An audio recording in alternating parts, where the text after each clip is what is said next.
Kumusta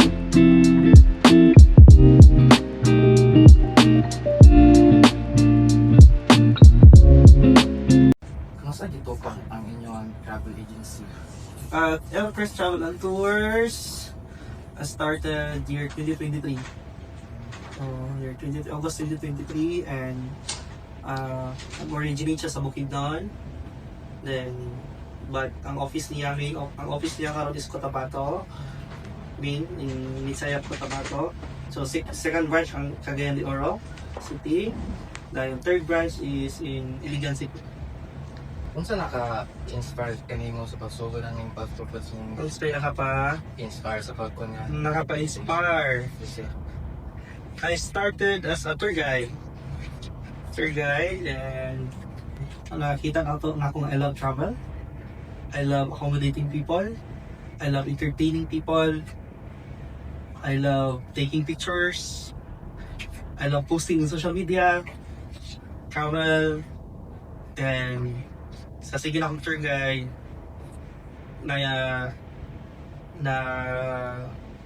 na-realize ako na okay, I'll try to create a travel agency.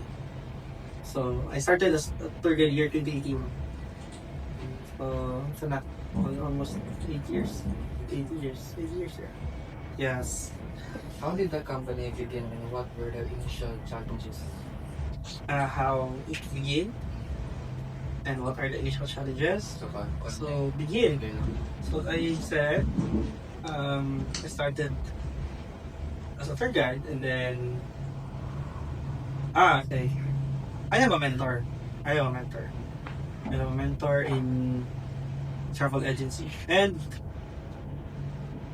that mentor, meron silang travel agency. I am a tour guide of their travel agency. So gitagaan ko nila ang agency as my bonus. So they helped me, they teach me, and they're from Bukidnon. So wala ko nag-office sa Bukidnon kaya sila man ang area dito. So nagtalayo ko sa Bukidnon, ako sa Cagayan de Oro, Cotabato. So sila Ano ay nila? nasa dito. Sila ay ang sakop ng Bukidnon. Number one challenge is the travel operator, especially local or international, is the airline cancellation due to typhoon, due to weather condition. So clients, magreklamo sila sa tour, pero we as travel operator agency, isang magpahilo na sa customers, so ma'am, it's okay, so patience. And Ilagay pa na refund niya po, sir. so yes, some airlines mag-refund siya pag due to weather, but sometimes may mga hindi ma-refund siya. Or how many years ka mo na kunang travel agency? How many years na? My experience is 8 years. So 3 years official, 8 years in experience. What are the core values or vision of your company? So mission first is here in Northern Mindanao, para ang mga customer clients is mahatag sa ila just accommodation services, mahatag ni Outcrest with professionalism, and of course sila ang mga dream destinations sa mga tao karon na love nilang mag-travel, na mahatag, masatisfy ni Outcrest. Kasi mga services sa inyong travel agency ma-offer sa mga So services offered, we ask Outcrest Travel and Tours. Number one is visa processing, especially Japan. So our clients today mostly is Japan ang process. So wala pa man tayo VFS sa Cagayan, so kailangan sila mo agi o travel agency. We also have visa processing for UK, Europe and US, China. Another tour packages, which is one na siya ang primary naman their is ang tour packages, local and international. So for local tours, we are their operators here in Northern Mindanao, Luzon, Camiguin. So may offer to for Surigao, Palawan, Boracay, and of course international packages. So mostly yung mga clients kabukarang outside Philippines, so mga international tours. Or any usual clients in yung office, like foreign ba or local? So far, customer on the day, mostly is local clients. But, nailan na tayo sa mga foreigners. We do offer immigration assistance for their visa years to stay here in the Philippines. So, at a assistance para sila sa local and foreign clients natin. How do you ensure the quality service for your clients? Clients, of course, every day, I always remind na operating ang office, ang staff, for about customer service, follow up sa ilang mga documents, and especially in online social media inquiries, as much as possible, matibag ang ilang mga question. So, customer service or each sa mga staff sa helpers. How would you describe the overall experience of your clients?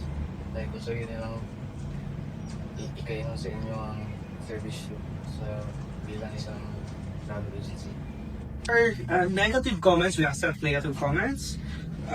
Feedbacks, we also accept positive. So there are clients ang mga negative ang mga comments, especially during sa delay sa flights, is just nila handle. And we also have clients na mga negative feedbacks for their visa processing. Sometimes duwe kayo abot. So we also have for positive feedbacks, of course, nanghain ang mga customers na valid sila ang book because na-satisfied sila sa services, sa tours, na-accommodate sila insakto. Same yapon sa question nita na what is the most common feedback nila? Like, maayo yung pagdala or... Yeah, how feedback is positive. So, good ang service, good ang ilang tour, good ang ilang accommodation. So, that's why mabalik sila. Mostly, clients na kayo repeat guest. So, mabalik sila kaya hinganahan sila sa ilang tour. Can you share a memorable or successful client experience sa ilang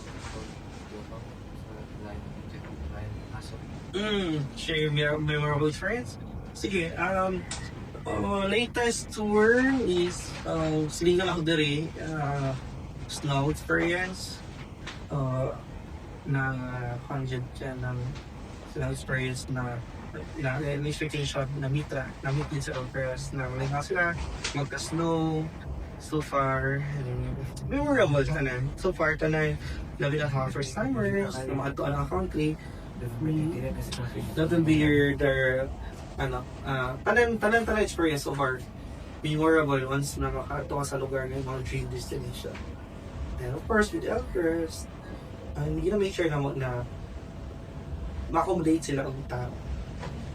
How do you handle customer complaints or mga concern like kasi nagdural ko sila kasi mga late pa or Yeah, we have a lot of clients na do that, but we also have a lot, very so many clients who nag-trust na sa war. So through social media, we make sure na we are legit in the social media, and through reviews, we posted reviews in our social media on Facebook so that our clients send money even if no need the money sa office. Sometimes to make sure that they are legit, they will come here in our office.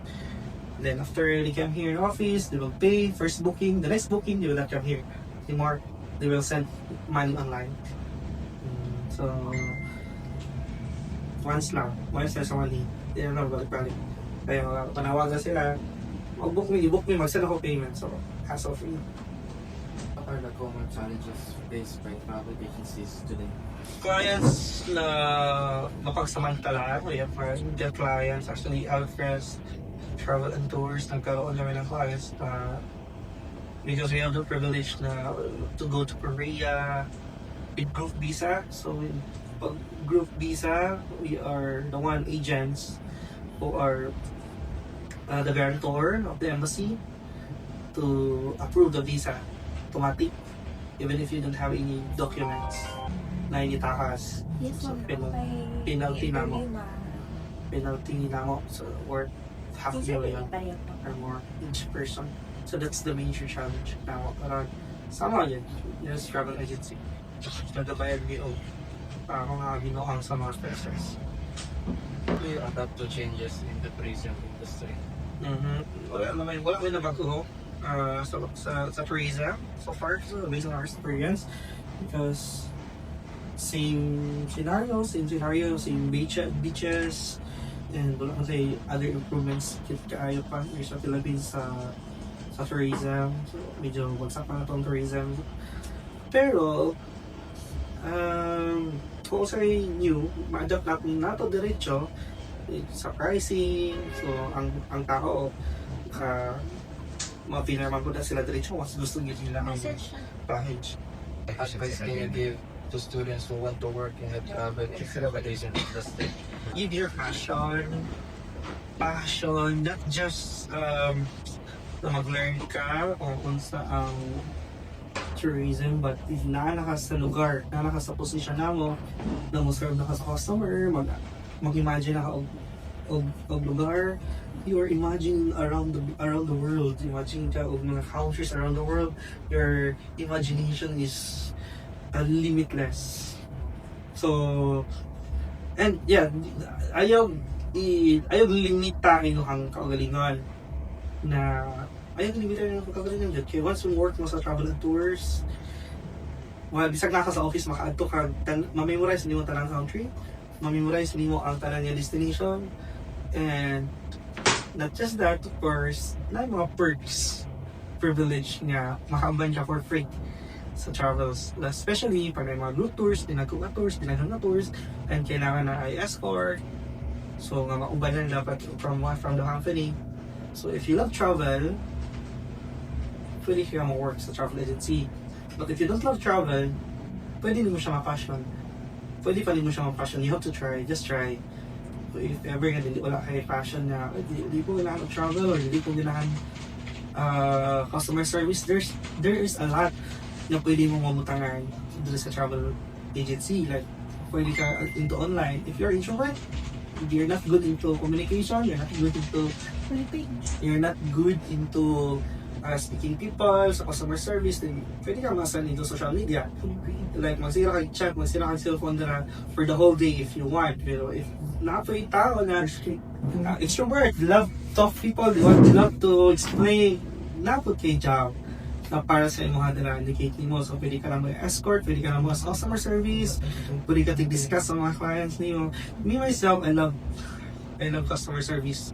So muna siya ako ang passion, story of customer, with your clients, pag-promote sa mga tours, memorize na ako ang whole habit na din. Habit na ako memorize ang kanang country, because of travel industry. And yep, I'm not a tourism student. I'm an educator. Pero ako siyang na-love. Kailangan mo kayo mag-travel. Especially as travel agency, travel agency, malaagan yung mga lugar na hindi imposible yung malaagan. That's it. Kasi sa imong time, sir.